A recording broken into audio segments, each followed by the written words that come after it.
Sure thing. Tonight, we're diving into something that might just make you seriously thankful for that refrigerator humming in your kitchen. We're heading back, way back, to Victorian England, a time when surviving meant getting wildly creative with food just to make it through another day. And hey, if you're enjoying stories like these, I'd really appreciate a like or subscribe. I'm always curious where you're tuning in from, so feel free to drop a comment with your location and the time right now. It's honestly mind-blowing how many people are falling asleep to these tales from all over the globe. So, go ahead, settle into your favorite cozy spot. Take a deep, steady breath. Let your body fully relax into whatever surface you're lying on. Ready? Because here we go, straight back to Victorian England.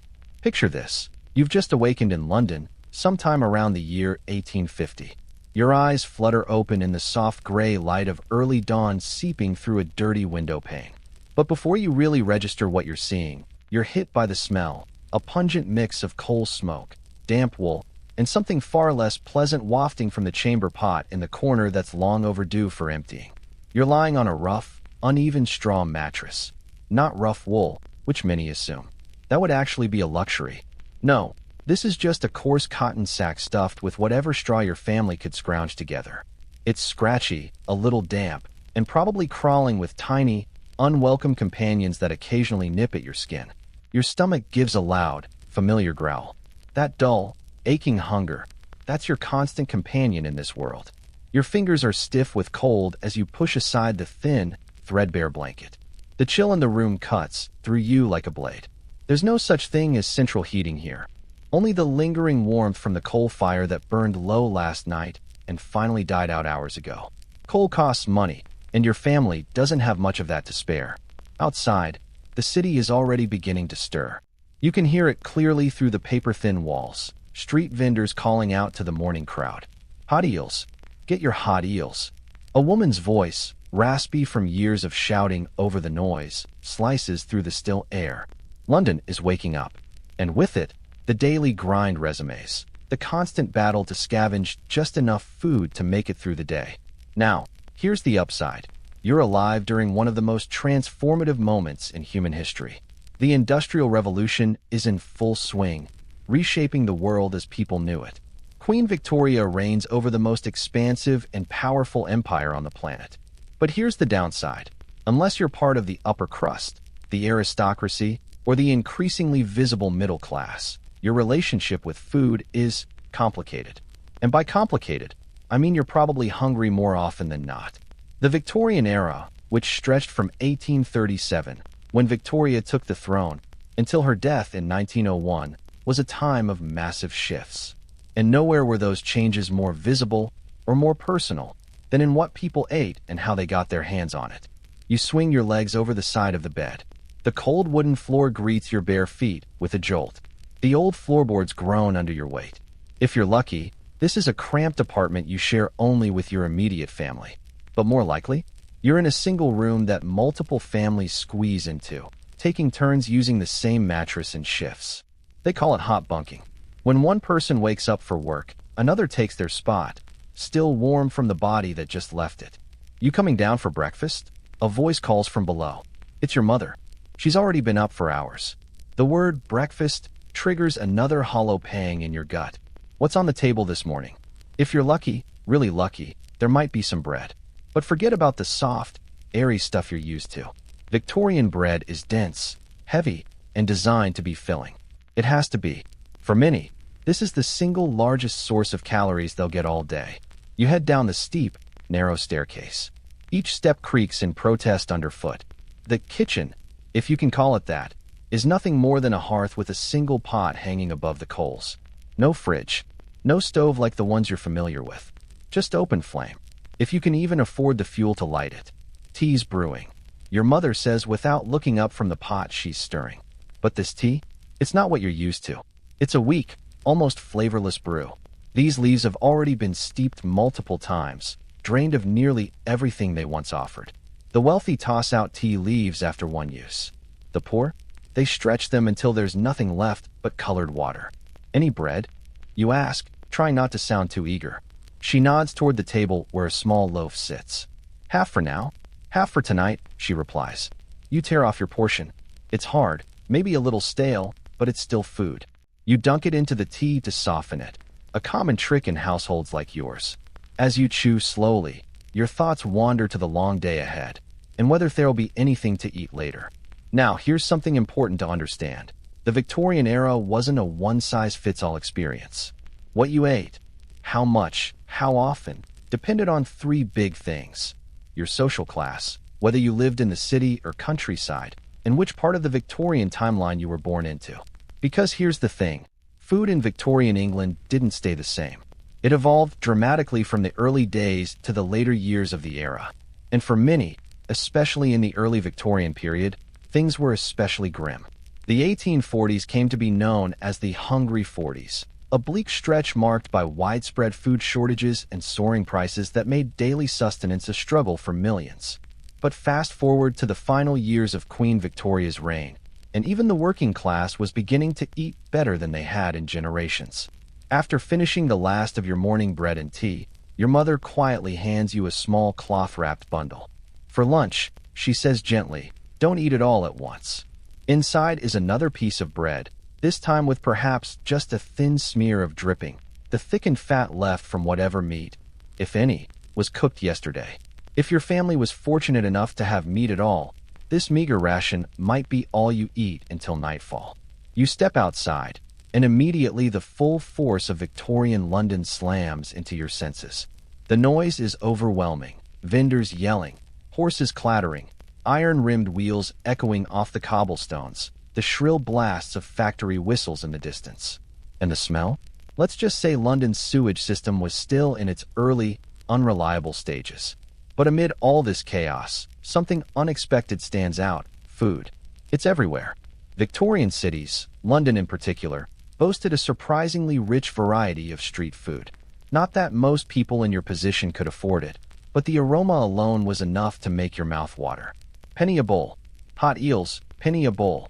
That same woman's voice rings out again. You glance over to find her standing beside a large, steaming metal can. Inside are chopped eels simmering in a broth of herbs. For many working-class Londoners, this was one of the few affordable hot meals available, nutritious, filling, and warm. Back then, the Thames River teemed with eels, making them both plentiful and cheap, and thus a dietary staple for the poor. Vendors would chop the eels into chunks, boil them with seasonings, and serve them up in a broth thickened slightly with flour. If you had a few more pennies and a taste for something fancier, you could try jellied eels, cooled down until the natural gelatin turned the broth into a wobbly jelly. It may sound odd now, but back in those days, this was quintessential comfort food. You continue walking, passing more food hawkers.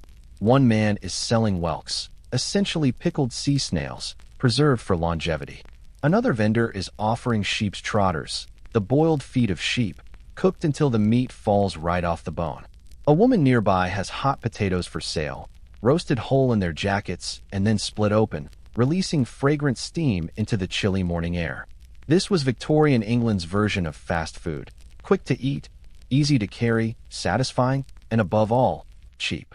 For many laborers, it was far more practical to buy something off the street than attempt to cook at home, especially when home might mean a single shared room with no kitchen to speak of. Your stomach growls as you pass these tempting options, but you clutch the lone penny in your pocket tightly. You'll need to save it for something more substantial later on. As you walk, it's worth taking a moment to consider the stark class divisions that defined Victorian life, especially when it came to food. At the very top sat the aristocracy and upper classes. Their meals were lavish, opulent affairs, multi-course feasts featuring exotic imports, off-season produce nurtured in heated greenhouses, rare spices, and fine wines. A single dinner party might span hours and include soup, fish, several meat dishes, elaborate desserts, and champagne to wash it all down. The middle class, though not as extravagant, often tried to mirror this pattern, though perhaps with fewer dishes and humbler ingredients. A typical Sunday dinner in a respectable middle-class household might include a roast joint of meat, which would then be cleverly repurposed into meals for the rest of the week. Then there was everyone else, the working class, the poor, the destitute. Their connection to food was purely functional: consume enough calories to keep the body moving and survive another day. Flavor, variety, or nutrition, as we understand them today, were often distant luxuries they couldn't afford to think about. You, most likely, belong to this last group. For you, eating isn't about pleasure, it's about getting by. And by midday, your empty stomach is already groaning again. You find a quiet corner to sit and slowly unwrap your bundle. The bread is stiffer now, the crumb gone rock hard. Still, the thin layer of dripping offers just enough fat and taste to give it meaning. You chew slowly, rationing your portion, and carefully rewrap the other half for later. Oi, what you got there? A ragged street urchin, even more threadbare than you, spots your food. You instinctively turn your back, shielding your portion. Hunger makes people self-protective. Just bread, you mutter, not meeting their eyes. The child lingers for a second, hope flickering, but eventually moves on once it's clear you won't share. A pang of guilt hits, but it's dulled by necessity. This is the reality of Victorian poverty. Everyone is hungry, but survival means looking after yourself, and maybe, if you're lucky, your family too. The afternoon drags on. As you pass into a slightly more affluent neighborhood, a different world comes into view. Through a basement window, you spot a cook busy at work. The scent drifting upward is mouth-watering, some kind of rich meat stew, judging by the aroma. Your body responds instinctively, your mouth watering before you can stop it. This, too, is part of life in Victorian London, the sharp visual and sensory contrast between excess and scarcity. The wealthy didn't just eat different food, they lived in entire culinary ecosystems that the poor couldn't even dream of accessing. Evening arrives, and you return home, your body worn out from whatever odd jobs or walking you managed during the day. Your mother is already tending a pot over the fire. Dinner tonight is vegetable soup, mostly cabbage and onions, maybe a potato or two if you're fortunate. If there's any bacon or a sliver of salt pork to flavor it, that would be a blessing. A bit of fat and salt can transform plain vegetables into something closer to a meal. Cabbage, in particular, was a staple of the working-class Victorian diet, cheap, available almost year-round, and hearty enough to fill stomachs. Even Isabella Beeton, the famed domestic writer of the era, championed cabbage, especially fried, as a cost-effective, family-sized meal. But it wasn't just cabbage. Onions, leeks, carrots, and turnips all formed the bulk of poor people's nutrition. They might not excite the palate, but they kept bodies functioning. You sit down and cradle your bowl of hot soup, breaking off the rock-hard crust of the bread you saved from earlier to soften it in the broth. The warmth seeps into your belly. You know it won't last through the night, but for now, it's something. Will we have meat this Sunday? You ask your mother, not wanting to sound too eager. Sunday dinners were sacred, even for the poor, an occasion when a little meat might grace the table if money and luck aligned. She sighs, tired. We'll see what's left at the butcher's late Saturday. Maybe some shin, or cheek, something we can stew. That's how it was for many. You bought the cheapest, cast-off cuts, the parts the wealthy wouldn't touch. Chin, cheek, and offal organ meats like liver, kidney, and heart. These weren't glamorous, but they were full of nutrients and, if cooked slowly enough, full of flavor. When meat was entirely out of reach, people turned to other sources of protein. Eggs, if you kept chickens. Cheese, though often sold rather than eaten if money was tight. Beans were a reliable, nutritious fallback, showing up often in stews and soups. After dinner, your mother makes a final pot of tea, this one even weaker than the one you drank in the morning. The same tired leaves, now drained of nearly every trace of flavor, float in the boiling water. Still, you drink it. The warmth is more important than the taste. Those same worn-out tea leaves now yield only the faintest trace of flavor, but you drink the brew anyway, because in this world, warmth matters more than taste. You climb the stairs once more to your straw mattress, and despite its scratchy stiffness, it doesn't seem quite so uncomfortable tonight. You're utterly exhausted. Your stomach isn't full, it rarely ever is. But for now, that deep, hollow ache has eased just enough for sleep to come. As your body sinks into the familiar lumpiness of the bed, your thoughts drift toward Sunday, and the hopeful promise of just a small piece of meat to look forward to. Outside, down in the streets, the last cries of the food vendors begin to fade into the background. Hot eels, penny pies, gives way to the more subdued hum of a city that never really shuts down, not even in the Victorian age. This is the daily rhythm of eating for the working poor. No grand banquets or extravagant dinner parties like those in costume dramas.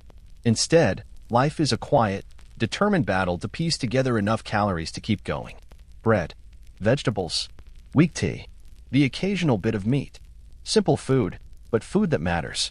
You shift gently on the mattress, trying to find that sweet spot of comfort as the sound of carriage wheels rumbles over the cobblestones outside. your body relaxes a little more. Down in the dark alleys and narrow markets, the first signs of the new day are already beginning to stir.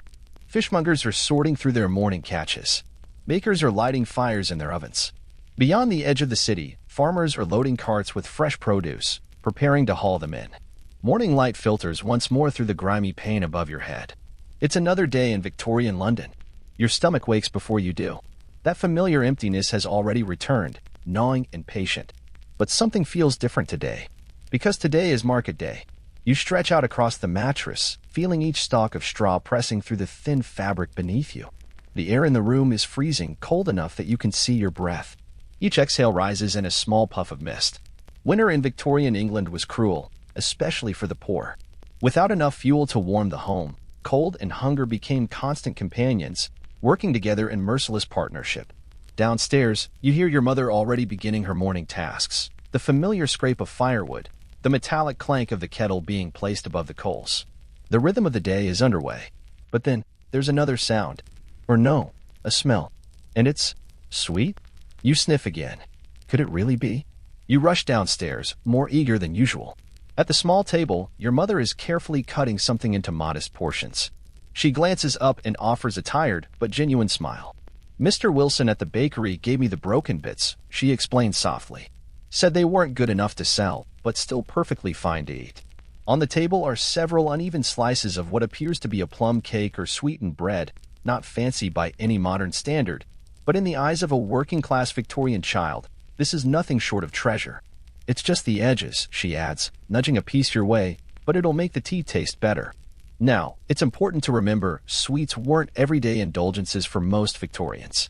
Sugar had a complex, troubling history, tied closely to colonialism, slavery, and global exploitation. Even by the mid-1800s, although sugar was becoming somewhat more affordable, it remained an occasional luxury for the poor. A treat was exactly that, a treat, not a daily expectation. You take a cautious bite, washing it down with a sip of the morning's first brew.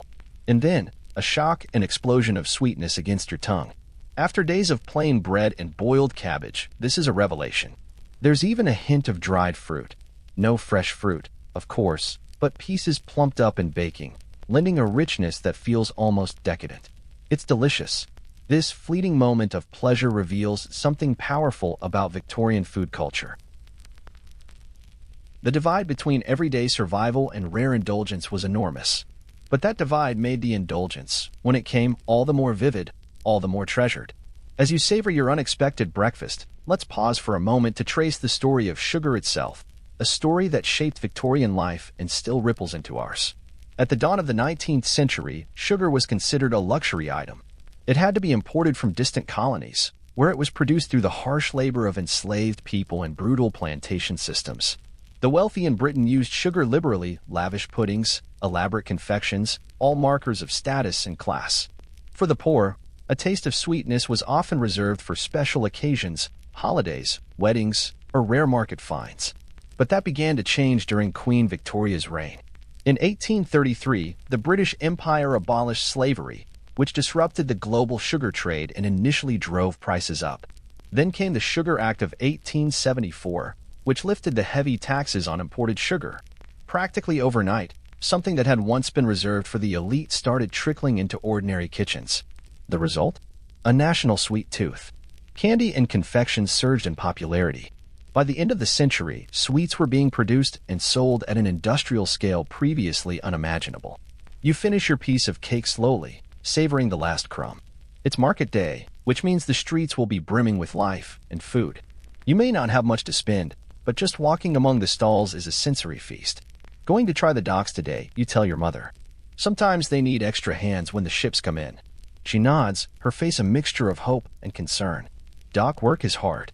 It's dangerous, but it pays. And sometimes, if you're lucky, it comes with food that might otherwise be thrown away. You step out into the busy morning streets. Already, the city is pulsing with activity. A milkmaid passes by, her bucket sloshing as she makes deliveries to wealthier homes. You watch her knock on a door, measure out a portion, take payment. In Victorian London, milk was an unpredictable business. Without refrigeration, it had to be delivered daily and consumed quickly. Even then, spoilage was common. Worse, dishonest sellers would stretch milk with water, or worse, add chalk to make it appear fresher. For the poor, real milk was rare. If you could afford it, it was often just a splash in your tea. As you make your way toward the docks, the streets thicken with foot traffic. Market day draws everyone out, from well-dressed housekeepers shopping for their employers to poor mothers clutching coins and trying to stretch every penny. The marketplace itself is a full-on assault to the senses. Vendors yelling, customers haggling, the pungent scent of produce mingling with the grime of the streets. Everywhere you look, there's color: the red shine of tomatoes, the leafy green of cabbages, the speckled brown and white of eggs, the silver shimmer of fish scales. Speaking of fish, the fishmonger's stall is packed. Fish was a vital source of protein in Victorian Britain, cutting across all classes.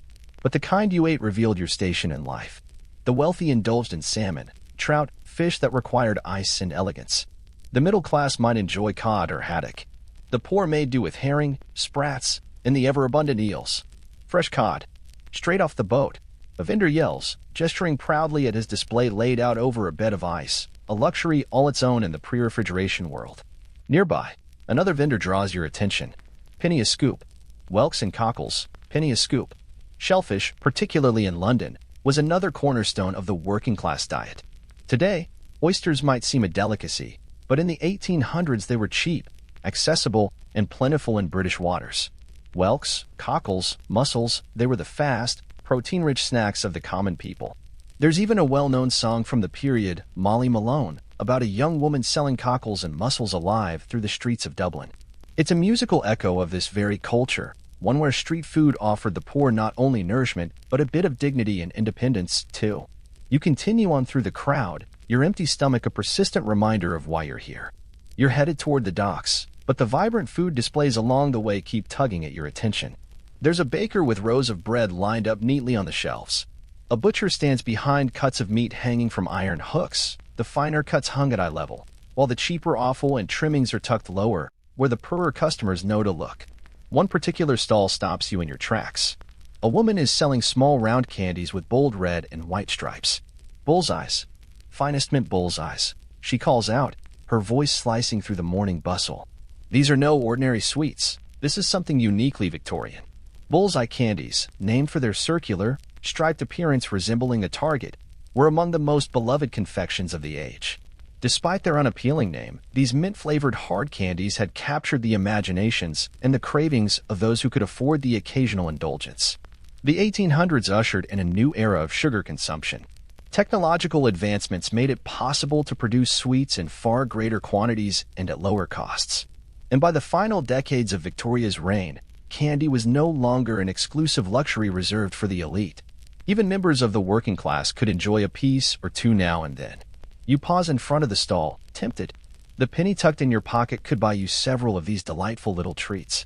But it could also buy half a loaf of bread or a warm bowl of hot eels that might carry you further through the day. Practicality wins out, as it so often does. You walk on, hunger pulling you back to reality. At last, you arrive at the docks. The Thames is alive with motion, ships being loaded and unloaded, ropes coiling, voices shouting, carts rolling. Goods from across the sprawling British Empire flow in and out of London like blood through the veins of an empire. You join a group of laborers, all waiting in the cold, hoping to be selected for work.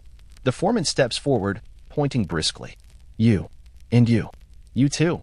And you. You hold your breath. You too, lad. Half day's work unloading the sugar ship. Sugar ship. That could be a stroke of fortune. Unloading sugar cargo often meant some of it would spill, and if you were lucky and quick, you could scoop up a small amount to take home. The work is grueling.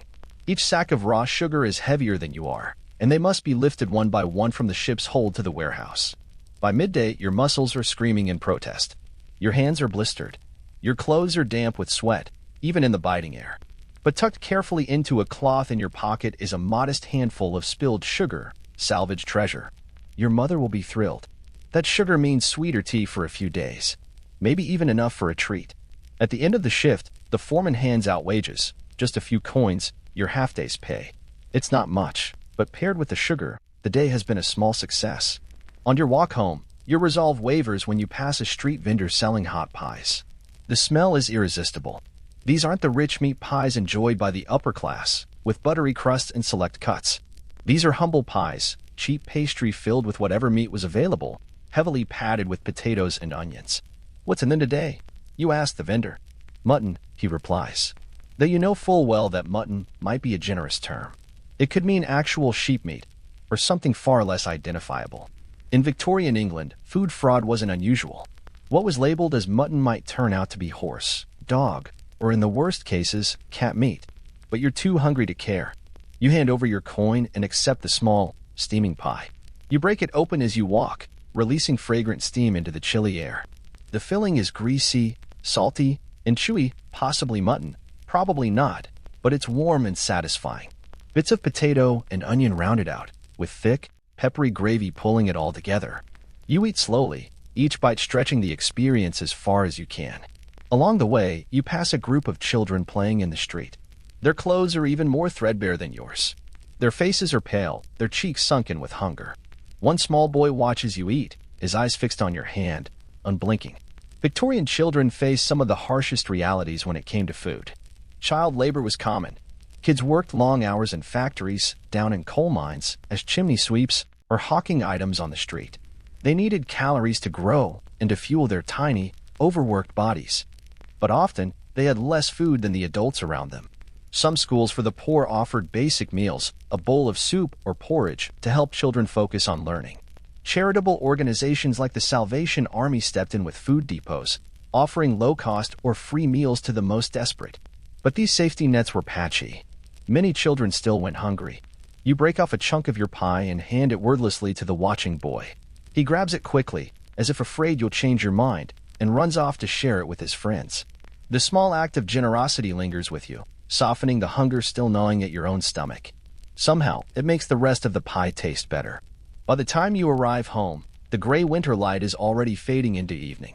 Your mother looks up from her mending as you step through the door, and her tired face brightens when you tell her about the dock work and show her the little stash of salvaged sugar. "We'll have a proper Sunday dinner this week," she says, her voice picking up with rare energy. "I've been saving the bones from last month. With your wages, we can afford a bit of meat to go with them." Sunday dinner was the highlight of the week for most Victorian families. Even the poor made every effort to make that one meal special, perhaps a small joint of meat, or if not, a meat pudding or savory pie made with cheap cuts, filled out with suet and vegetables. For the middle and upper classes, Sunday dinner was grander. Roasted beef, lamb, or pork, surrounded by vegetables, potatoes, thick gravy, and topped off with a pudding or pie. It was a ritual of abundance, a gathering of family, and for many, a kind of weekly holiday in a life that offered few others. Your mother begins preparing dinner for tonight, vegetable soup again, but this time she adds a pinch of the precious sugar to counter the cabbage's bitterness. The small touch changes everything. The dish feels warmer, rounder, more complete. As you eat, she tells you about her own day. She took in laundry for some of the better-off families, grueling work that involves hauling water, scrubbing each garment by hand, wringing, drying, folding. But it pays a few pence, and sometimes there's more. "Mrs. Jenkins gave me the end of their bread," she says, setting it aside for tomorrow's breakfast. "Good quality, better than anything we can afford ourselves." This is another way the poor survived, by gleaning from the waste or excess of the wealthy. Servants in grand homes often lived on leftovers. Those without regular employment might pick up odd jobs in hope of receiving not just wages, but food. After dinner, you're still hungry. You're almost always still hungry. But tonight, it's not as sharp, not as desperate, not with a few coins saved, a handful of sugar tucked safely away, and Sunday dinner beginning to take shape in your mind. The pie you shared earlier, the vegetable soup that followed, and the quiet knowledge that Sunday will bring something special, all of it helps ease the constant ache of hunger, if only slightly. Your mother reaches for the treasured tea caddy, a small, dented tin container that holds what's left of the precious tea leaves. Tea is expensive enough that it must be guarded, not left exposed where it might spoil or spill. She opens the box carefully and measures out the smallest pinch, just enough to revive the used leaves from this morning. With a tiny sprinkle of the sugar you salvaged from the docks, tonight's tea becomes something close to a luxury. This kind of meticulous food management wasn't just a habit, it was a necessity. Nothing, absolutely nothing, could be wasted. Stale bread was repurposed into bread pudding. Meat bones were simmered again and again to draw out every last bit of flavor for broth. Even vegetable peelings and scraps found their way into soups. Tea leaves, once steeped, were dried out and reused until they surrendered their final hint of flavor. As you cradle the warm, Weak tea in your hands, made special tonight by that rare addition of sugar, you let your mind wander toward the promised meal on Sunday. In your imagination, it becomes a banquet, something grand enough for royalty. Though you know it will be modest by any modern standard, the anticipation itself becomes its own kind of sustenance, a comfort stronger than the watery tea you sip.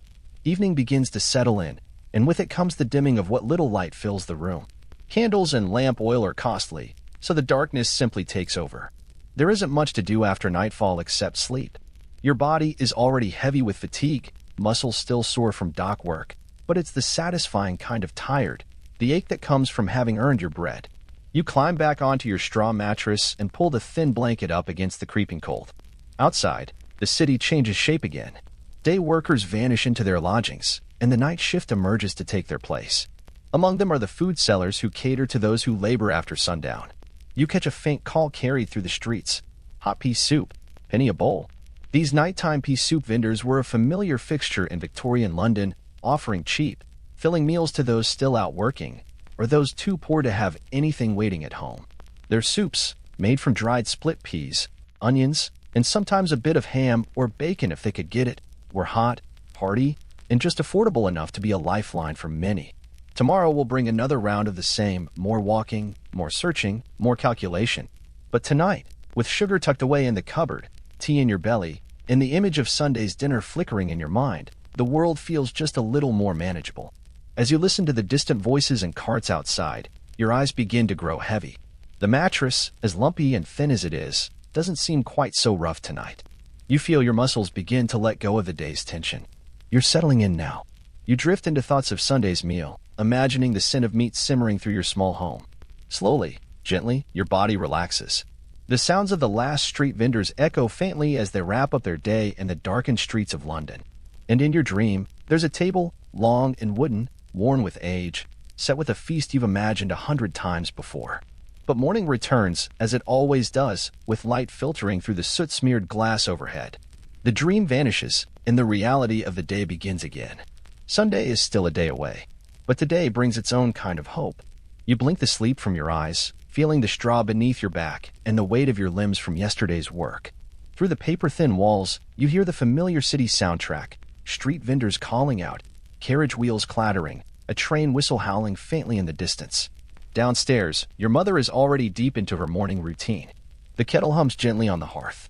She's slicing a loaf of bread that looks noticeably whiter and finer than what you usually eat. It's the heel from Mrs. Jenkins' table. White bread was a status symbol in Victorian England. The rich could afford it, the pure, refined flour considered elegant and genteel. The poor made do with coarse brown loaves. Ironically, the darker bread contained more nutrients, but the Victorians didn't know that. For them, white bread represented sophistication and class. It was what everyone aspired to eat.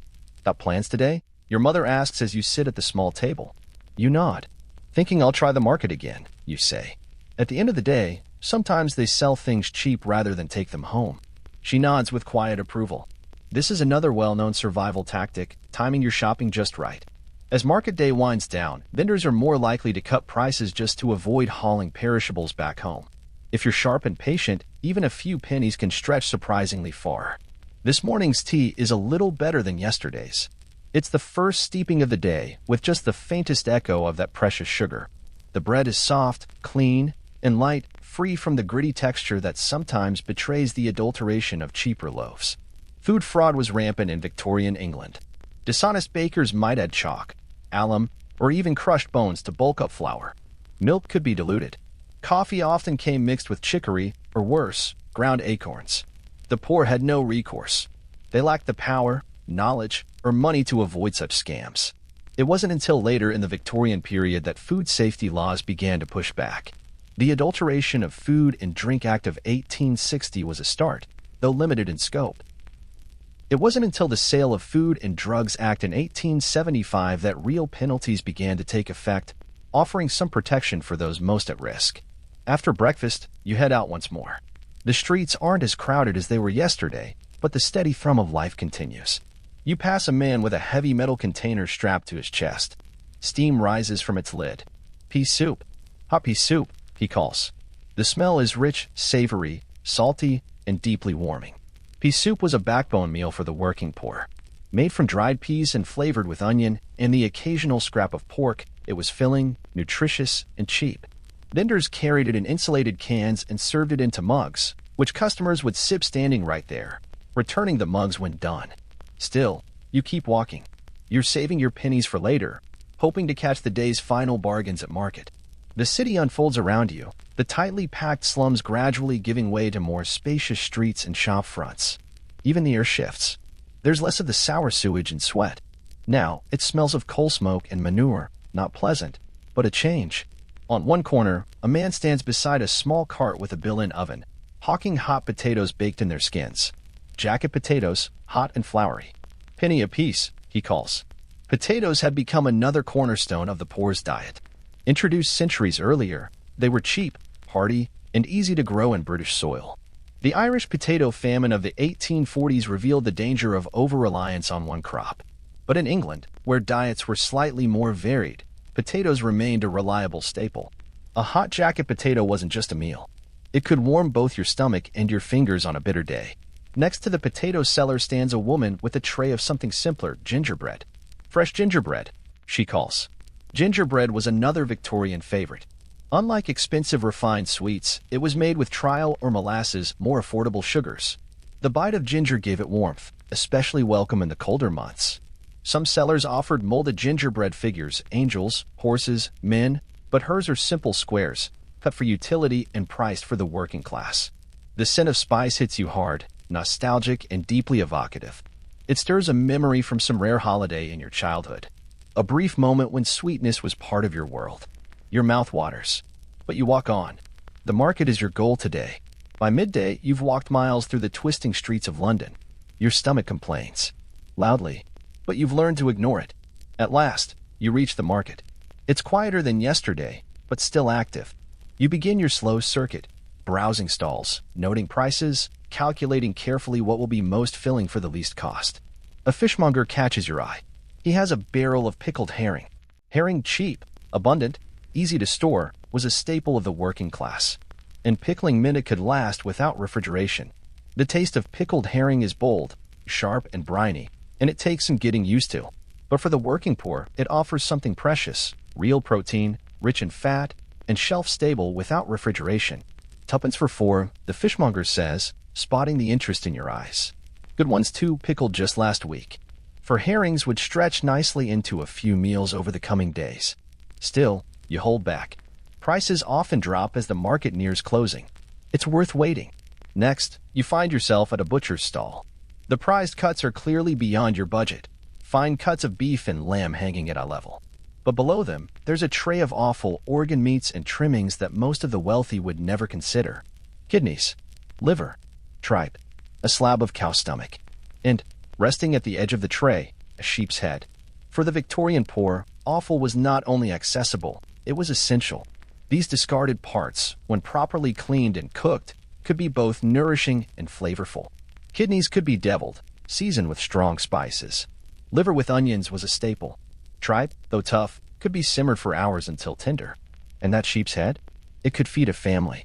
The brain could be mashed and turned into a spread. The tongue had value. Even the cheeks held rich, fatty meat. What's the sheep's head going for? You ask. Threepence, the butcher replies. Last one I've got. Threepence is a big ask, almost everything you have. But a sheep's head could yield multiple meals. It's the kind of decision the poor face daily. Spend now and eat well for days, or stretch each coin thinner. I'll come back, you say, moving along the stalls to check other options. A vegetable seller nearby has a basket of limp, wilted cabbages. Penny for 2, she calls out. They're tired, sure, but still good for boiling into soup. For people without coin to spare, vegetables that look past their prime offer essential nourishment at a price that fits their purse. As the afternoon deepens and shadows lengthen, the market begins to shift. Vendors start lowering prices, eager to sell what they can before packing up. The fishmonger sees you again. 6 herrings for tuppence now. He offers with a grin. You nod, making the deal.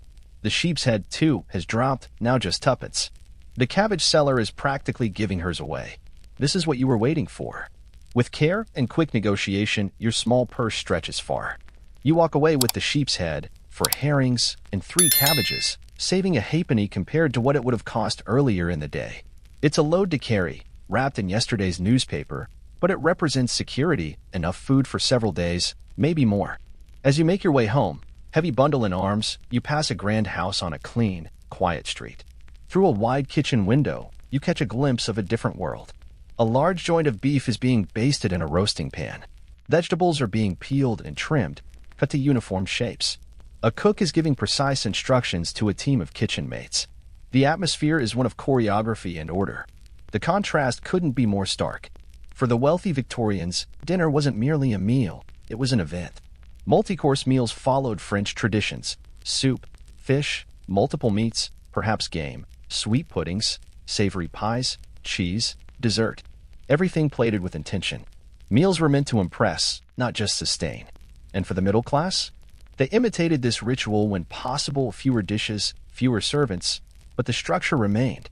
More and more families hired cooks, or at least domestic help. In fact, the servant problem became a common concern for upwardly mobile households as the century went on. But for you, food is function. It's not about pleasure, status, or artistry. It's about keeping your body moving. Calories first, taste and variety a distant second. You turn away from the glowing windows, adjusting the weight of your bag. The sheep's head feels heavier than before, but in the best possible way. That weight means protein. That weight means planning. That weight means your family might not go hungry this week. By the time you reach home, the winter sky is darkening. Your mother greets you with wide eyes and an amazed expression. A sheep's head, and for only tuppence, she exclaims, her voice brightening. That'll make a fine dinner tomorrow after church. In Victorian homes, Sunday followed its own rhythm. For the devout, church attendance was expected. Shops were closed. Work was minimized, though women still cooked and cleaned. And Sunday, dinner stood apart. It was the moment every family aimed for something better: a bit of meat, some gravy, even just the idea of a special meal shared slowly. Your mother begins peeling vegetables for tonight's supper. She uses one of the cabbages, adding a potato and an onion. Tomorrow she'll take on the sheep's head, a process that will take time, care, and patience, extracting every usable bit from it. Did you stop by the baker's stall? She asks as she slices. Sometimes they sell day-old bread cheap near closing. Didn't get that far, you reply. But I did get these. You unwrap the bundle of herrings and show her the gleaming silver fish, still slick from their brine. Perfect, she nods. We'll have those with potatoes on Monday. This kind of planning, charting each meal in advance, wasn't just sensible. It was survival. Nothing went to waste. Every purchase had to stretch. Every scrap had its place. Bones would be used again and again for broth. Leftovers turned into new dishes. Even stale bread had value, as a base for puddings or as thickening in soup. Tonight's cabbage soup is simple. The vegetables have been cooked until soft, their sweetness drawn out. There's no meat, but your mother stirs in a spoonful of dripping saved from a past meal, a layer of fat that adds body and warmth. A pinch of salt, precious and not always guaranteed, finishes the pot. You eat slowly, drawing the meal out. The warmth creeps into your limbs. It's not a feast, but it's nourishing. It keeps you upright. After dinner, night has fully settled in. There's not much else to do. Candle wax and lamp oil are luxuries. Most poor families simply went to bed when the sun did, especially in winter when the nights stretched long. For the literate, books were scarce. For most, there were few diversions that didn't cost money. But tonight, your mother has a surprise. She retrieves a bundle wrapped in newspaper. Inside, a single tallow candle, made from rendered animal fat, cheaper than beeswax, smokier, but precious all the same. She lights it, and a dim glow fills the room. Mrs. Jenkins gave it to me, she says, smiling. Thought we might enjoy a bit of evening together. Sunday's coming. In the flickering light, she begins telling stories, memories from when she was a girl and Victoria was still a young queen. She speaks of the countryside, where food was closer to the land and hunger less constant. Autumn blackberries plucked from hedgerows, hazelnuts gathered from the forest floor, wild greens collected in spring and stewed into simple meals. The rural poor faced different struggles than their city cousins. Fresh food was more accessible, but cash was scarce. Many grew vegetables, kept hens, and if fortunate, raised a pig. Some resorted to poaching, hunting game from noble estates despite the risk. As the Victorian age advanced, though, even this world began to change. The ongoing process of enclosure had slowly stripped rural families of the shared lands they once relied on, privatizing open fields and forests that had sustained communities for generations. At the same time, industrialization drew countless families into cities in search of work. As a result, traditional rural foodways began to fade, not entirely, but their presence was no longer dominant. The candle on the table flickers low, its light dimming to a faint golden glow. You feel a quiet sense of contentment, a rare feeling in your hard-lived life. Tomorrow promises a proper dinner built around the sheep's head. The herrings and remaining cabbages will see you through much of the coming week. For now, food insecurity feels just a little further away. Time for bed, your mother says softly as the candle sputters out. Church in the morning. Then I'll start on that sheep's head. You nod, too tired to speak, and climb the stairs to your straw mattress. Each step echoes the fatigue in your legs. The scent of cabbage soup still lingers in the room, not unpleasant anymore, now that it reminds you of a warm, filled belly. Outside, London's nighttime rhythm continues. Distant voices call, carriage wheels rattle over cobblestones, and somewhere in a wealthier neighborhood, a lamplighter makes his evening rounds. The next morning begins with the sound of church bells cutting through the cold air. Sunday in Victorian London has its own tone, a little less industrial, a little more sacred. You pull on your best clothes, such as they are, still patched and worn, but kept aside carefully for Sabbath use. Church attendance isn't just about faith. For the poor, it's also about community and, sometimes, survival. Some churches operate soup kitchens or distribute food to struggling families. Occasionally, the wealthy sponsor Sunday dinners for the destitute or provide treats for groups of children. The service ends, and you return home to the smell of slow-simmering broth. Your mother is already elbow-deep in preparations. She's removed the brain and tongue from the sheep's head and set them aside for separate dishes. The rest of the head sits in a large pot with an onion, bubbling gently to soften the meat. Need anything else done? You ask. Parsley, she says without looking up. Could use a bit if you can find some. Might be growing wild near the canal. Foraging, yes, even in a city as vast as London, was another way the poor scraped together variety in their diets. Dandelions, nettles, wild herbs like parsley, they all grew in the forgotten cracks and margins of urban sprawl. Knowing what could be eaten, where it grew, and when it was safe to pick it was knowledge passed down through generations. You make your way toward the canal. The city is quieter today, many shops closed, fewer carts rattling by. Still, the scent of roasting meat drifts from homes and boarding houses. Those with means prepare their Sunday roasts. For the rest, simpler fare will do. Near the water, you find it, a small patch of wild parsley pushing up from the damp earth, tucked into a sun-warmed corner. You gather a handful, taking care not to strip the plant bare. Sustainability isn't a trend here, it's a necessity born of habit. On your walk back, you pass a street vendor standing beside a brazier. The smell hits you first, hot chestnuts, toasty and sweet. Chestnuts were a winter favorite in Victorian London, offering more than just a treat. They delivered carbohydrates, protein, and fat, fuel for working bodies during cold months. You've got half a penny left from yesterday. After a moment's hesitation, you exchange it for a small cone of chestnuts. It's indulgent, yes, but modest. The warmth of the paper in your cold hands already feels worth it. You eat one chestnut slowly, savoring its soft, nutty sweetness, and save the rest to share with your mother. Back home, the sheep's head is breaking down, the meat pulling away from the bone. The kitchen is dense with the smell of rich, slow cooking. Your mother has prepared a simple stuffing using stale bread, the sheep's brain, and a few herbs. It'll be baked separately. Found the parsley, you say, holding it out. And these. You hand her the chestnuts. Her face lights up in surprise. She takes one, bites into it slowly, eyes closing just a moment. Perfect end to our dinner, she says. She sets the rest aside. For the next hour or two, you help her finish the meal. The meat is gently pulled from the skull. The cooking liquid becomes gravy. The tongue is sliced and set aside.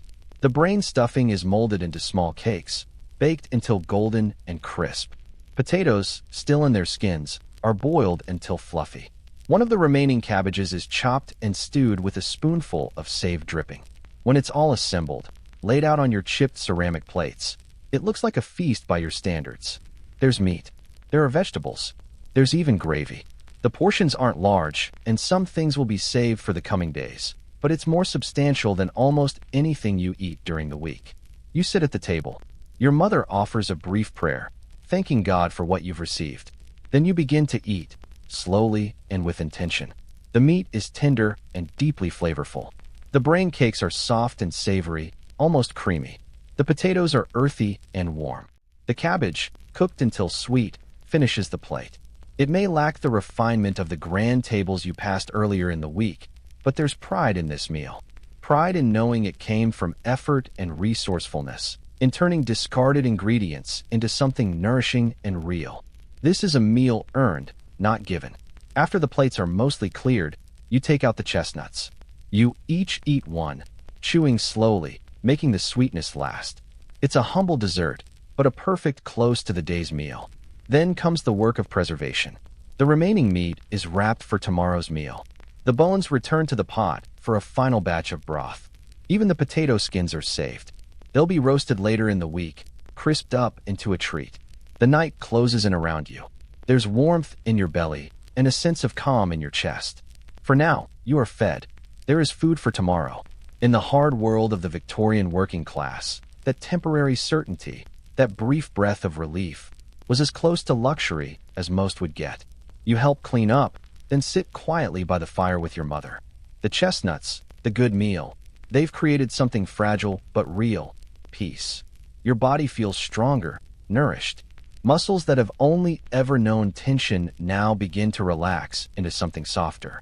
Next Sunday, your mother says, thinking ahead already, we should have the last of the joint Mrs. Parker promised. Mrs. Parker, the butcher's wife, sometimes sets aside bones and scraps in exchange for mending work. These informal economies, bartering skills for food, are how many poor survive. Quiet networks of support, fragile and vital. As the fire dims to a dull orange glow, you find yourself yawning. It's time for bed. Tomorrow, the cycle begins again. More work, more walking, more calculating. You climb the stairs to your straw mattress one more time, your legs tired but heavier this time. Not just with fatigue, but with the satisfying weight of food well earned. The scratchy feeling of the straw mattress doesn't seem quite so bothersome tonight. Through the thin walls, you can hear the muffled rustle of neighbors settling in for the night as well, the quiet, collective rhythm of Victorian working-class life. Your thoughts drift forward, mapping out the week ahead. Monday promises herring with potatoes. Tuesday might bring soup from the sheep's head stock, enriched with the last of the cabbage. And Wednesday, well, that depends on what work turns up and what bargains the market offers. This constant equation, this ongoing arithmetic of hunger, coin, and calories isn't exceptional. It's just survival. What we view today as extreme hardship or distant history was simply life, lived daily, by millions, hard, uncertain, but also rich in resilience and occasional rewards. Your eyelids begin to droop as you sink deeper into the worn mattress. The sounds of the city at night blur and soften. Your muscles, weary from work, begin to loosen. For the first time in days, the sharp edge of hunger has been dulled, blunted by the rare comfort of Sunday's dinner. Your breath evens out, and a warmth not just of body, but of spirit, settles into your limbs. You drift into a light sleep, floating on a rare sensation, satisfaction. You're comfortable now, your body at rest, your mind wandering through dreamy images, fantasies of long wooden tables brimming with food that never runs out. But the dream fades, as dreams always do, when dawn breaks on Monday morning. And yet, the lingering fullness of Sunday still lives in your body. Your muscles feel steadier, your mind clearer. It's a testament to what even a single day of proper nourishment can do. Downstairs, your mother is already up. The first pot of tea is warming, and she's heating up the leftover sheep's head meat for breakfast. Protein in the morning like this is rare, a luxury, and one that will carry you through whatever physical labor the day demands. Thought I'd try the brewery today, you tell her between mouthfuls. They sometimes need hands for delivery. She nods. The breweries of Victorian London were large-scale employers, and while the work was punishing, it paid better than most. Beer, ironically, was safer than water and carried calories, an everyday staple for workers across all classes. You finish your modest breakfast and step out into the morning rush. The city pulses with motion, workers pouring into factories, shops, and building sites. The Industrial Revolution hasn't just changed how people work, it's altered how and when they eat. Factory bells rule the day. Meals are timed to breaks, food must be portable or purchased quickly from vendors nearby. As you approach the towering brick brewery, its tall chimneys belch steam into the sky. That strong, yeasty scent of beer production fills the air. You join a cluster of men waiting by the delivery gate, hopeful. The foreman emerges, eyes sweeping the crowd. "Need 6 strong backs today," he calls out. Big shipment heading to the docks. You pull yourself upright, trying to look ready, capable. Yesterday's meat gives you an edge. You don't wear the sunken, hollow-eyed look of men surviving on tea and bread. You. He points. You too, lad. Look like you can handle yourself. Relief washes over you. A full day's pay lies ahead, and with it, another day's peace from the edge of hunger. The work is punishing. You help roll massive barrels of beer onto carts, secure them with rope, and later unload them at taverns across the docklands. Each barrel outweighs you. By noon, your shoulders ache and your arms tremble with fatigue. Half hour for dinner, the foreman shouts as church bells mark midday. Dinner, what the Victorians called the main meal, taken in the middle of the day. Laborers needed real fuel to survive the back half of work. Some men unwrap slices of bacon between bread or bite into hunks of cheese and cold potatoes. Others, too poor to bring food, drift toward street vendors. You have your own bundle, carefully wrapped leftovers from Sunday, a slice of sheep's head meat and a chunk of bread. Modest, but by your standards, it's a solid meal. You eat slowly, perched on an empty barrel in the brewery yard, taking in the men around you. They all wear the same tired frame, thin, wiry, shaped by years of long hours and thin meals. You spot an older man unwrapping something that catches your eye, a slice of meat pie. "Wife makes one every week," he says, noticing your look. Scraps from the butcher, bulked with potatoes and onions. Bit of bacon fat for taste. Stretches 3 days if we're careful. You nod, impressed. That kind of strategic cooking, making small amounts of meat go far by folding it into pies, puddings, stews, was an art, a survival skill, one practiced by nearly every poor family trying to live beyond the moment.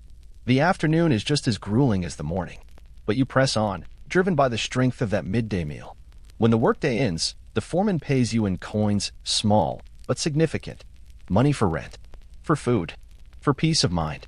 On the way home, you pass a small street market. It's not a full market day, but vendors are still out with goods to sell. This time, you have choices. Real choices. One stall catches your attention, a woman selling fresh black pudding, plump and dark. "Fresh made this morning," she says. "Tuppence for 2. Black pudding, blood sausage made from pig's blood, oatmeal, and fat, is rich in iron and calories. Affordable, filling, and satisfying. You think of tomorrow's breakfast. The herrings are for tonight. These could be for then. You trade 2 pennies for the wrapped sausages. With your remaining coins, you pick up a small loaf of bread and 2 apples, blemished and bruised, but sweet. Fruit like this is a rare luxury, especially in winter. You reach home just as your mother is laying out the herrings. They've been soaked to draw out the excess brine and are ready for frying in a bit of save dripping. Beside them, boiled potatoes steam gently. "Got paid?" you say, holding out your purchases. "Black pudding for tomorrow. Bread. And apples." Her eyes brighten. "We'll have an apple each tonight," she says. "Save the rest for breakfast." The meal is simple. Herring, potatoes, a small apple to finish, but it's good. The fish, salty and oily, gives you needed fats. The potatoes fill your stomach. And that apple, just soft enough, just sweet enough, is a perfect final note. As you eat, your mother shares her own news. She did laundry again, this time for a nearby boarding house. "They gave me the heel of a ham," she tells you. "Not much meat left on it, but it'll do for soup." This kind of barter, labor exchange for food, was the backbone of survival in the informal economy. When cash was tight, meals were still possible if you had something to offer in return. And even a bone, mostly picked clean, could bring richness to broth. In your world, nothing is wasted, and every morsel, every apple, every slice of black pudding, every heel of ham, is a small victory against hunger. The ham bone, though it held little monetary value, was worth far more in the kitchen. It would lend rich, smoky flavor to an otherwise plain pot of vegetables, a treasure in disguise. The evening passed in rare quiet, with fuller bellies and the comforting presence of wages and provisions safely tucked away. For once, there was a genuine sense of ease. Tomorrow's meals were secured. For now, at least, the future held the promise of basic sustenance. Morning arrives with a cold drizzle, the kind that seeps into your bones and makes physical labor feel heavier, more punishing. Still, there's hot tea waiting and black pudding fried until the outside crisps and the inside stays tender. It's rich, savory, and satisfying. The kind of food that fills you, sits heavy, and carries you longer than bread or broth. You head back out in search of work, this time trying your luck at the docks. Victorian London's port is one of the busiest in the world, a center of global trade that fuels the empire's appetite. Ships arrive every day, carrying food from across the globe, tea from India and China, sugar from the Caribbean, spices from the East Indies, wheat from the Americas and Australia, beef from Argentina, fruit from the Mediterranean. It's a time of abundance, at least in theory. But for the working class, most of that abundance remains just out of reach. Tea is the rare exception, cheap enough now that even the poor can drink it, albeit steeped weak and used over and over. Sugar, though becoming more common, is still relatively expensive, and tropical fruits remain elusive luxuries. At the docks, you find the foreman. "Nothing today, lad," he says with a shrug. "Ship we were expecting's been delayed." Disappointed, but hardly surprised, you nod. That's the nature of casual labor. Unpredictable, unforgiving. You turn toward the market instead. Sometimes, if you're in the right place at the right moment, something will turn up. The rain begins to fall harder. You slip under the awning of a shop to wait it out, joining a few others seeking shelter. Beside you, a woman mutters under her breath. "Needed to get these to the hotel before noon." She's holding a basket filled with wild mushrooms, fresh, damp, and clearly foraged from the woods or parks beyond the city's edge. Foraging remains a lifeline even here in the industrial heart of London. Parks, forgotten corners, and countryside just beyond the city still yield seasonal abundance for those who know where and what to look for. Mushrooms, berries, wild greens, nuts. They're not just supplements, they're survival. I could take them, you offer, seeing the opportunity. If there's something in it for me. She looks you over. Hotel pays 6 pence. I'll give you 2 pence if you get them there dry and quick. It's a fair offer. You accept. Wrapping the basket in your coat, you move fast through the wet streets, careful not to let the precious cargo get soaked. The hotel is in a wealthier district, one that caters to businessmen and out-of-town guests. Inside, the kitchen is a revelation, large, bustling, filled with polished brass and busy cooks. Meals here aren't just food, they're performances. The head cook inspects the mushrooms, nods in approval, and gestures for a staff member to count out the payment. 6 pence. As agreed, you'll split it. But just before you turn to leave, the cook stops you. "Had breakfast yet, lad? We've extra porridge, more than the guests wanted. Help yourself if you've got the time." You do. And the generosity, while unexpected, is not unheard of. Despite the rigid class lines of Victorian society, many kitchen workers shared food when they could, especially with those who looked cold, hungry, or young. You cradle the bowl of porridge, savoring every spoonful.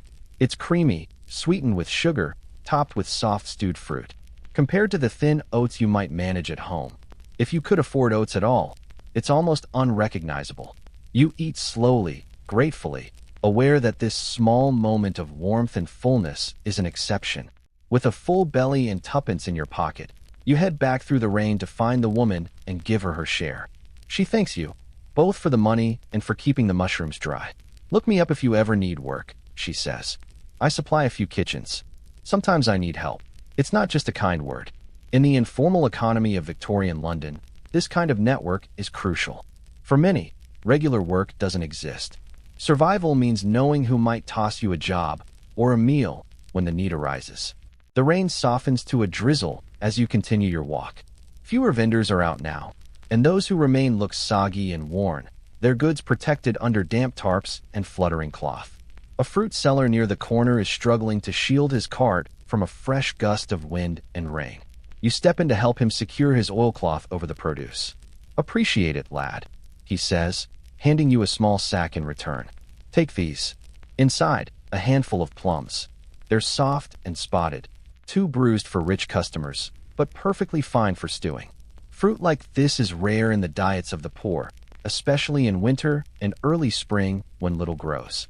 These plums, though past their prime, can still be cooked into something comforting, perhaps even special, with a little sugar and imagination. With tuppence in your pocket and a bag of fruit in your hand, you decide to head home. Work seems unlikely today, and you've done well enough already. Your mother looks up, surprised to see you back so soon. Her expression brightens at the sight of the plums. "These will make a lovely pudding with the rest of yesterday's bread," she says, already imagining the transformation. That's what Victorian home cooking was all about, taking what you had and making it enough. The afternoon passes indoors. Rain taps steadily against the windows. You sit by the hearth as your mother teaches you how to darn socks. A simple skill, but an essential one. Clothes, like food, had to be mended, preserved, and repurposed. Nothing was disposable. Everything had to last. By evening, the home is filled with a smell that warms more than just the stomach. The plum pudding bakes slowly over the fire, the stale bread soaking up juice from the fruit, turning into something soft, sweet, and satisfying. Dinner is the black pudding from earlier, sliced and fried again until crisp, served with the last of the potatoes and some onions sautéed and dripping. It's a filling meal, dense with iron from the blood sausage, rich in energy from the starch. And for dessert, the plum pudding, warm, gently spiced, and surprisingly tender. The kind of food that, while humble, speaks of care. The bread and plum pudding that closes the meal is everything you'd hoped for, sweet, soothing, and deeply satisfying. In the dim glow of firelight, with the steady patter of rain overhead and the comforting weight of warm food in your belly, there's a stillness that transcends the usual grind of hardship. "We've done well these past days," your mother says softly, sipping the last of the evening's tea. "Better than many." And she's right. Through a mixture of effort, creativity, timing, and no small amount of luck, you've managed to eat well, at least by the standards of the working class in Victorian England. Not every day or week would feel like this. There would be hungry days ahead, harder ones. But tonight, you have a little money set aside and food for tomorrow. That fragile, temporary sense of security, knowing you won't go to bed hungry, was, in many ways, the highest form of comfort people like you could hope for. As the fire burns low and evening deepens, you lie back and reflect on everything you've witnessed in just a few days. You think of the street vendors calling out for hot eels and baked potatoes, of the elegant dishes being prepared behind hotel kitchen doors, of your mother's skilled hands transforming scraps and leftovers into hot, nourishing meals. Food in Victorian England wasn't one thing, it was many things. A spectrum of tastes, techniques, habits, and hopes, shaped by class, season, geography, and chance. What connected all of it was one core truth. Food wasn't just about nourishment. It was about survival, dignity, identity, and community. You climb the stairs to your usual place, your straw mattress creaking under your weight. But tonight, it welcomes you differently. Your body feels heavy, not with weariness alone, but with satisfaction. Hunger, which usually keeps you tossing, has been replaced with a subtle fullness. Rain continues to fall outside, its rhythm now a lullaby against the city's tin rooftops. In the quiet darkness of your small upstairs room, you are held, for once, by something more than necessity. You are held by enough. Your muscles unwind, slowly, one after the other. The gnawing tension that lives in your gut fades as you sink deeper into the mattress. Your breathing slows, each exhale longer, more relaxed. That peaceful, grounded feeling spreads through your limbs, carrying you closer to sleep. It's coming now, gently, as your thoughts begin to blur and bend. Vague, soft visions of tables stacked high with food, never empty, always warm. The kind of dream that doesn't feel impossible when you've had a full stomach. By morning, the rain has cleared, replaced by a pale sunlight filtering through the streaked glass window. The city sounds different today. There's a particular energy in the air. Excitement. Movement. Voices on the street carry more lift, more animation. You stretch under the worn blanket, muscles loosening with ease. The good food of recent days has made its mark. Your limbs feel firmer, your core steadier. The emptiness that usually clings to your body is softened. Your mother is already up, of course, but even she seems lighter, more focused, more alive. Market day, she reminds you with a glance. And not just any market. The big one. Happens once a month.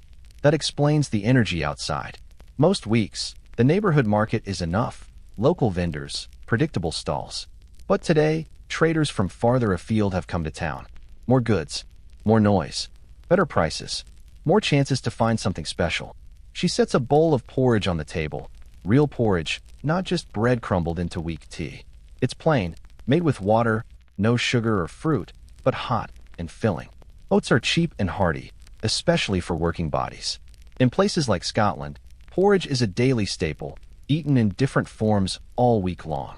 As you eat, you ask, "What kind of special were you thinking?" She smiles, her eyes playful for a moment. "We'll see what the stalls offer, but maybe a bit of cheese, or even an orange." She pauses. "Haven't had one of those in years." That single wish reveals much. Cheese, while delicious and dense with nutrition, is often out of reach. And an orange? That's a dream. Imported fruit like that is rare, seen mostly in winter, and never part of the everyday for people like you. A single orange could feel like a festival. With breakfast finished, you both get ready for the trip. This isn't just another errand. It's a break from routine, a shared outing. And even in a life defined by scraping by, moments like this are meaningful.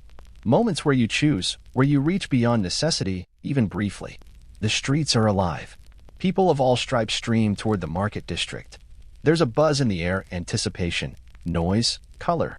Market day is as much about community as commerce. You see neighbors talking, friends reuniting, children darting between stalls. The market is a feast for the senses, bright with produce, loud with haggling, rich with the smells of meats, spices, and sweets. Vendors shout prices. Customers argue, laugh, point. Children tug on sleeves, wide-eyed at cakes and candy. In food, so much food. Butchers showing off everything from shin bones to fine cuts. Fishmongers with glistening scales laid on ice. Bakers with crusty loaves of every size and shade. Cheese wrapped in waxed cloth. Spices and scoops. Treacle. Butter. Confections. Your mother leads the way. Her practiced eyes scan each stall, measuring value, condition, potential. At one, she stops, examining a pile of carrots and turnips. "Good for a stew," she mutters, selecting a few. Root vegetables are staples in homes like yours. Cheap. Available nearly year-round. They store well and bulk out meat or stretch soup into a meal. Next, she pauses at a butter stall. Butter isn't something you usually buy, too expensive. Most poor families use dripping, saved fat from meat. But today, with a few extra coins, there's room for a splurge. "Penny's worth," she tells the vendor. He slices off a small pat. It's not much, but just enough to lend richness to a few meals in the days ahead. Then, you notice a small crowd gathered at another booth. You move closer to see what's drawing attention. A stall stacked with small cakes, cookies, and biscuits shaped like animals. People, even carriages. Gingerbread figures, the seller calls. Sweetest in London. Gingerbread has a long and beloved history in England. By the Victorian era, it had evolved into shapes, sold at fairs, festivals, and now markets like this. The smell is magnetic, molasses, clove, nutmeg, a warmth that hits your core. Your mother sees you hesitate. "One small one," she says with a knowing smile. "A treat." You choose a horse. It costs a halfpenny. Not a huge sum, but still an indulgence in a household where every coin is measured. Yet today, it feels right. A reward. A celebration of making it through. The first bite is rich, warm, and sweet, flavored with molasses or perhaps trial syrup instead of refined sugar. The ginger adds gentle heat, and the texture is soft, not crisp. It's a complex flavor, layered and unfamiliar, completely unlike the plain, starchy fare you usually eat. Standing there in the middle of the Victorian market, sharing a small gingerbread treat with your mother, you're struck by something deeper than taste. This is about more than calories. It's about culture, about joy, about shared pleasure, even in a life shaped by poverty and restraint. And those things matter. They've always mattered. Your mother resumes shopping, her eye returning to more practical purchases. She picks out a small piece of bacon, a handful of herbs to flavor upcoming soups, and a bit of flour. Then, staying true to her earlier intention, she approaches a fruit stall, its table piled high with oranges, lemons, and other rare offerings from warmer climates. "How much for one orange?" she asks, eyes lingering on the bright, waxy skins. "Tuppence each," the seller replies. "Freshened from Spain, last week." She hesitates, visibly calculating. Tuppence could also buy a lot more filling food. A loaf of bread, a pile of potatoes, even some meat scraps. The orange, while delicious and nutritious, would be gone in moments. It was a dilemma that defined the Victorian poor: joy or utility, pleasure or practicality, variety or volume. There were no easy choices, only constant negotiation. After a pause, she makes her decision. "We'll share one," she says, carefully selecting a firm, medium-sized fruit and handing over the precious coins. She places it gently into her basket with the other, more essential items. It will be saved for later, an intentional ending to the day, something sweet to look forward to when work is done. As you move through the crowded market, your attention shifts to a different kind of vendor. This one isn't selling ingredients, but hot food, ready to eat. Victorian cities, long before the word street food existed, were vibrant with vendors selling pies, roasted chestnuts, whelks, baked potatoes, and more. This man has a large steaming container strapped to a cart. "Hot pea soup. Penny a bowl," he shouts. Pea soup, made from dried split peas, onions, sometimes flavored with a bone or bit of ham, was a working-class staple. It was cheap, warm, and nourishing. "Shall we?" your mother asks, raising an eyebrow. "Save lighting the fire till midday?" You nod immediately. The soup smells hearty and good, and the idea of eating now, instead of waiting for home, is more than welcome. You each hand over a penny and receive a thick, steaming bowl. Finding a relatively clean corner to stand, you sip it slowly. The peas have broken down into a dense, rich puree. It's salted, with black pepper and hints of onion. Small bits of ham add a savory depth. The warmth spreads from your hands to your chest to your feet, a temporary shield against the morning chill. For families like yours, cramped into single rooms, often with no cooking facilities, street food like this was more than convenience. It was survival. Vendors filled the gap where home kitchens didn't or couldn't exist, offering hot, immediate nourishment when it was most needed. Replenished, you and your mother continue exploring. She adds a small wedge of cheese to the basket, just as she'd hoped. A few more vegetables are added as well, her sharp budgeting ensuring that the limited funds stretch just far enough to cover both nutrition and pleasure. As you're preparing to leave, a gathering crowd catches your eye near the heart of the market. A well-dressed man stands on a wooden crate, calling out to passers-by. "Ladies and gentlemen," he booms, "allow me to introduce the marvel of modern food preservation, canned delicacies from across the world, fresh as the day they were packed." He's a salesman for one of the new canning companies that were changing the face of food in Victorian England. The technology had been around since the early 1800s, but it was during Queen Victoria's reign that it became more reliable, affordable, and influential. As he lifts up examples, peaches, meats, wholemeals, and tins, he proclaims that seasonal limits are a thing of the past. No more spoilage. No more waiting for summer's bounty. Fruit, vegetables, meat, available year-round. For the working poor, of course, this wasn't yet reality. The cost of canned food remained too high for most. It was the middle and upper classes who reaped the early benefits. But as you watch, the demonstrator opens a tin of peaches and begins offering small samples. Your mother manages to snag 2 toothpick-speared slices, one for each of you. The taste is startling, soft, syrupy, deeply sweet. A richness you've never known in fruit before. Imagine, your mother whispers, half to herself, fruit like this, even in winter. She's not dreaming idly. By the end of the Victorian era, this vision would inch closer to reality for more people as prices dropped and canned goods became more widely available. But in this moment, it's still a distant indulgence. Still magic. With your basket full and the orange tucked safely among your mother's more modest purchases, you head home. The trip has been a success, measured not only in calories, but in joy, in color, in warmth. The orange is carried like something sacred, treated with reverence for what it symbolizes: celebration, care, intention. Back at home, your mother moves through the familiar ritual of unpacking. The carrots and turnips go into the cupboard, where they'll last for several days. The cheese and butter are wrapped in damp cloth to hold their freshness without refrigeration. The small piece of bacon is hung from a ceiling hook, where cool air can circulate around it. In a world without cold storage, food had to be managed with precision and passed down wisdom. How to wrap, where to store, when to use, these were domestic arts as essential as cooking itself. For midday dinner, your mother prepares something simple: slices of bread, thinly buttered, paired with a small portion of the newly bought cheese. It's modest, but the fats add flavor, turning basic starch into something that actually satisfies. After the meal, you head out again, this time to a nearby construction site. They need extra hands moving bricks and timber. It's hard, dirty labor, but it pays, and you need the coins. By evening, you return home again, your pockets heavier, your legs aching. More coins, more security. It's a good feeling. And tonight, your mother has made the most of the day's purchases. Dinner is a thick vegetable soup, made with the new carrots and turnips, flavored by that precious sliver of bacon. There's bread beside it, and the rest of the cheese to finish. And then, the moment you've both waited for. With a kind of ceremonial reverence, your mother brings out the orange and sets it in the center of the table. Carefully, she peels it. The sharp citrus scent cuts through the air of the tiny home, bright and clean and almost surreal. The peel is carefully set aside, not discarded, but saved with intention. Perhaps it will be dried later and added to weak tea for a hint of citrus, or placed near the hearth to scent the air of your small home. Your mother divides the orange with precision, ensuring that each of you receives an equal share. The bright, glistening segments seem to glow in the fading evening light, tiny jewels in a room marked by frugality. Their vivid color and juicy weight stand in sharp contrast to your modest surroundings.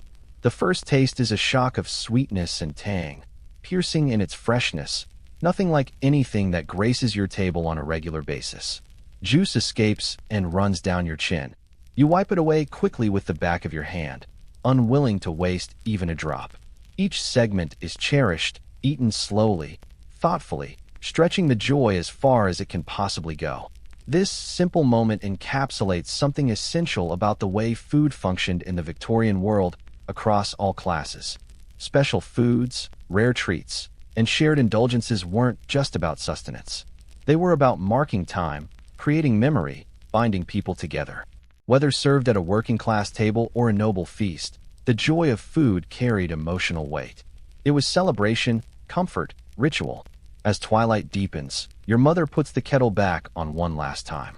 The evening's final pot of tea is a touch stronger than usual, another small luxury that rounds out a day of little victories. You sit side by side in the growing darkness, your hands warmed by the mug, the last wisps of orange still lingering on your tongue. "We've eaten well today," she says, a note of pride in her voice. "Better than many." And she's right. Through labor, careful planning, spontaneous opportunity, and a willingness to treat yourselves in small ways, you've managed something remarkable. A day of abundance, at least by the standards of your world. Not every day would be this generous. Harder times would return. But for now, there's satisfaction. A feeling of peace. This is what Victorian food culture truly looked like for the working class. Not just the grinding hunger we imagine, but a dynamic pattern of scarcity and small abundance, of practicality and resourcefulness, of making joy out of very little. As you prepare for bed, your body feels fundamentally different than it did at the start of the story. That constant, dull ache of hunger has been pushed aside for the night. Your limbs feel strong, your thoughts sharper. Even small quantities of real food have the power to change how you inhabit yourself. Good meals, no matter how modest, can reawaken your sense of being alive. You climb the narrow stairs to your straw mattress and settle into its familiar unevenness. Your body, pleasantly worn from work and full from real nourishment, sinks easily into place. Outside, Victorian London hums on. The occasional creak of carriage wheels, the echo of footsteps, the dim clink of a lamplighter making his nightly rounds. But in your little room, tucked beneath the eaves, there's a rare stillness. You're warm. You're not hungry. And that, in this time and place, is a luxury beyond words. Your eyes begin to grow heavy. Your breath slows naturally, deeper and calmer with each inhale and exhale. That grounding sensation begins in your legs and moves upward, a slow unraveling of tension, muscle by muscle. You can feel the last bits of awareness fading, each thought dissolving softly at the edges. The hard textures of the straw mattress, the low sounds of the street, the sweetness of the orange, all of it begins to fade, blurring into dream. Your mind becomes unanchored, fluid. Thoughts drift like mist, indistinct and slow-moving. Your eyelids fall closed for the final time, heavy with the fullness of rest. The steady rhythm of your breath becomes the only remaining sound, guiding you deeper into quiet. And as you finally slip into sleep, there's something timeless in the moment, a tranquility that stretches beyond this room, this story, this century. The simple power of food shared between people who care for each other is a language that needs no translation. It has always existed. It always will. Sleep now. Leave behind the weariness of this day, the cold, the hunger, the small victories. Let it all go. You've experienced the weight and wonder of Victorian life through the lens of a meal. And now your body, fully nourished, fully spent, can rest. Let your breath deepen. Let your thoughts unravel. Let go of both hunger and satisfaction. Just breathe. Just be. The lines in your face soften. Your jaw loosens. Even your forehead smooths. A new dream awaits. A vision of fresh bread, of steaming soup, of sweet fruit shared under candlelight. A dream where food is always enough. Where every table is full and no one goes to bed hungry. Rest easy now, knowing that for one day, you tasted more than survival. You tasted the quiet, defiant joy that sustained an entire class of people through centuries of hardship. And in doing so, you've carried a piece of that world with you. Let sleep take you, completely and gently. Let it wrap around your bones like warmth. Let it carry you into stillness. You've walked the streets, stood in line for soup, earned your crust, and tasted an orange. And now, you sleep. Deeply, peacefully, utterly held.